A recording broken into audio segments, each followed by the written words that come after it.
இன்றைக்கி நம்ம வீடியோவில் பாலக்கீரை வச்சு ஒரு சூப்பரான தொக்கு ரெசிபி எப்படி செய்கிறதுன்னு பார்க்கலாம். கீரையே சாப்பிடாதவங்க கூட இந்த மாதிரி கீரையில் ஒரு தொக்கு செஞ்சோன்னா ரொம்ப விரும்பி சாப்பிடுவாங்க. இது சூடான சாதத்தோட சரி, இட்லி, தோசை எல்லாத்துக்குமே ரொம்ப சூப்பராக இருக்கும். இப்போ நம்ம தொக்கு செய்கிறதுக்கு பாலக்கீரையை இது மாதிரி நல்லா க்ளீன் பண்ணி எடுத்துக்கலாம். இதோட தண்டுலாம் நமக்கு தேவையில்லை. கொஞ்சம் இலை மாதிரி இருக்க மாதிரி எடுத்துகிட்டு கொஞ்சமாக உப்பு சேர்த்து நம்ம இதை கழுவிக்கலாம்.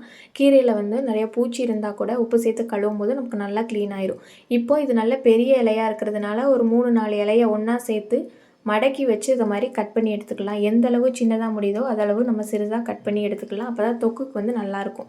இப்போ ஒரு மசாலா ரெடி பண்ணிக்கலாம். 2 மீடியம் சைஸ் பெரிய வெங்காயம், ஒரு தக்காளி, நல்ல பழுத்த தக்காளி, ஒரு 4-5 வெள்ளைப்பூண்டு, கொஞ்சமாக காஷ்மீரி மிளகாய்த்தூள் சேர்த்துருக்கேன். இந்த அளவுக்கு தண்ணி சேர்க்காமல் பேஸ்ட்டாக அரைச்சிக்கலாம். இப்போ ஒரு கடாயில் கொஞ்சமாக நம்ம நல்லெண்ணெய் சேர்த்துக்கலாம்.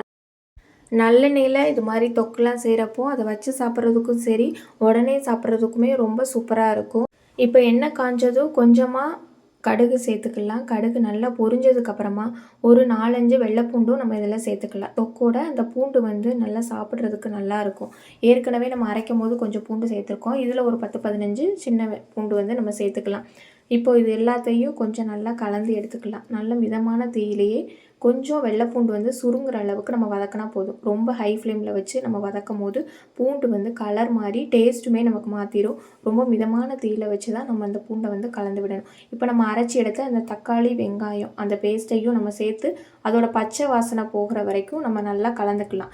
தண்ணியாக சேர்த்ததெல்லாம் கொஞ்சம் கெட்டியாகி பச்சை வாசனை போகணும். நம்ம இதை பச்சையாக தான் அரைச்சிருக்கோம், வதக்காமல்.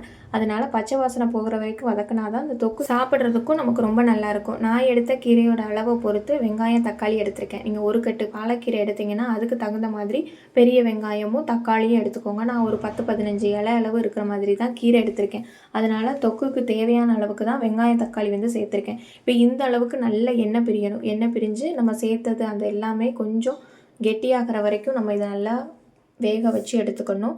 இப்போ நம்ம மிக்ஸி கழுவுன அந்த தண்ணியை சேர்த்துக்கலாம். இப்போ நம்ம தண்ணி சேர்த்ததுனால கொஞ்சம் இது தண்ணி தெறிக்கிற மாதிரி இருக்கும். இந்த மாதிரி தக்காளி, வெங்காயத்தை பச்சையாக அரைச்சி நம்ம கொதிக்க விடும் போது கொஞ்சம் அது வெளியிலலாம் தெறிக்கும். ஒரு மூடி போட்டு ஒரு 5 நிமிஷம் குறைவான தீயில் நம்ம வேக வைக்கும் போது இது நல்லா எண்ணெய் பிரிஞ்சு கெட்டியாயிரும். அப்போ நம்மளுக்கு தொக்கு சாப்பிட்றதுக்கு இது நல்லா இருக்கும். இப்போ இந்த அளவுக்கு நமக்கு கொதிச்சா போதும். எண்ணெய் பிரிஞ்சதும் நம்ம இதில் மசாலா சேர்த்துக்கலாம். ஏற்கனவே நம்ம மிளகாத்தூள் சேர்த்துருக்கோம். இப்போ கொஞ்சமாக மஞ்சத்தூளும் மல்லித்தூள் மட்டும் சேர்த்துக்கலாம். இந்த 2 தூளும் சேர்த்துட்டு நல்லா கலந்து விட்டுக்கலாம். இதில் நம்ம தொக்குக்கு தக்காளி சேர்க்காம கொஞ்சமாக புளி கரைச்சி சேர்த்து கூட நம்ம ரெடி பண்ணலாம். தக்காளி சேர்க்கலாம், இல்லை புளி சேர்க்கலாம். இது ரெண்டுமே சேர்க்காம செஞ்சாலும் இந்த தொக்கு நல்லாயிருக்கும். கொஞ்சம் புளிப்போட தொக்கு சாப்பிட்றதுக்கு நல்லாயிருக்கும். அதனால் கொஞ்சமாக மட்டும்தான் நான் தக்காளி சேர்த்துருக்கேன். உப்பு தேவையான அளவு சேர்த்துட்டு இதை நல்லா கலந்து எடுத்துக்கலாம். இப்போ இந்த அளவுக்கு நமக்கு கெட்டியாகினதும் இதை அப்படியே நம்ம கீரையும் சேர்த்துட்டு வேக வைக்கலாம். கீரை சேர்த்து ரொம்ப வேக வைக்கணும்னு அவசியம் இல்லை. நம்மளுக்கு ஏற்கனவே மசாலாலாம் கொதித்து நல்லா எண்ணெய் பிரிஞ்சு ரெடியாக இருக்குது. கீரை சேர்த்துட்டு ஒரு 5 நிமிஷம் நம்ம குறைவான ஃப்ளேமில் வச்சு வேக வச்சாலே போதும். கீரை நம்மளுக்கு ஈஸியாக வெந்துடும். கீரை சேர்த்ததுக்கப்புறம் தண்ணி எதுவும் சேர்க்க தேவையில்லை. கொஞ்சம் கீரையிலே வேகும் போது நம்மளுக்கு தண்ணி விட்ட மாதிரி தான் இருக்கும். அந்த தண்ணியே நமக்கு போதும். ரொம்பவே சூப்பராக நம்மளுக்கு ரெடியாகி வந்துடும். பாலக்கீரையில் ஒரு விதமான ஸ்மெல் இருக்கும். நிறைய பேருக்கு இந்த கீரையில் கூட்டோ பொரியல் எப்படி செஞ்சாலும் பிடிக்காது. பொதுவாக கீரையில் எதுவுமே சாப்பிடாதவங்களுக்கு இந்த மாதிரி தொக்கு மாதிரி செஞ்சோன்னா இது வெறும் சாதத்தோடு சாப்பிட்றதுக்கு ரொம்ப சூப்பராக இருக்கும். இப்போது இந்த அளவுக்கு நல்லா எண்ணெய் பிரிஞ்சு நம்மளுக்கு தொக்கு கெட்டியாக ரெடியானதும் நம்ம இதை ஆஃப் பண்ணிக்கலாம். இந்த டைமில் நம்ம தக்காளி சேர்க்காமல் ரெடி பண்ணோம்னா கொஞ்சமாக புளியை கரைச்சி கூட நம்ம சேர்த்துக்கலாம். நான் ஏற்கனவே தக்காளி சேர்த்ததுனால புளி சேர்க்கலை. நீங்கள் புளி சேர்க்குறதா இருந்தால் இந்த நேரத்தில் நம்ம சேர்த்துக்கலாம். இந்த மாதிரி எண்ணெய் பிரிஞ்சு கொஞ்சம் அந்த கீரையோட கலர், தொக்கோட கலர் மாறினதும் நம்ம அடுப்பை ஆஃப் பண்ணிக்கலாம். இது சப்பாத்தியோட சாப்பிட்றதுக்கு ரொம்ப சூப்பராக இருக்கும். இட்லி, தோசை, சாதம் எல்லாத்துக்குமே இதை நம்ம உடனே செஞ்சிடலாம். வெறும் 10 நிமிஷம்தான். இந்த பாலக்கீரை க்ளீன் பண்ணுறதுக்கு ரொம்ப நேரம் ஆகாது. க்ளீன் பண்ணுற டைமும் கம்மி. அதை மாதிரி நம்ம தொக்கு ரெடி பண்ணுறதுமே ரொம்ப ஈஸியானது தான். இந்த சிம்பிளான சூப்பரான பாலக்கீரை தொக்கு நீங்களும் ஒரு தடவை செஞ்சு பாருங்கள்.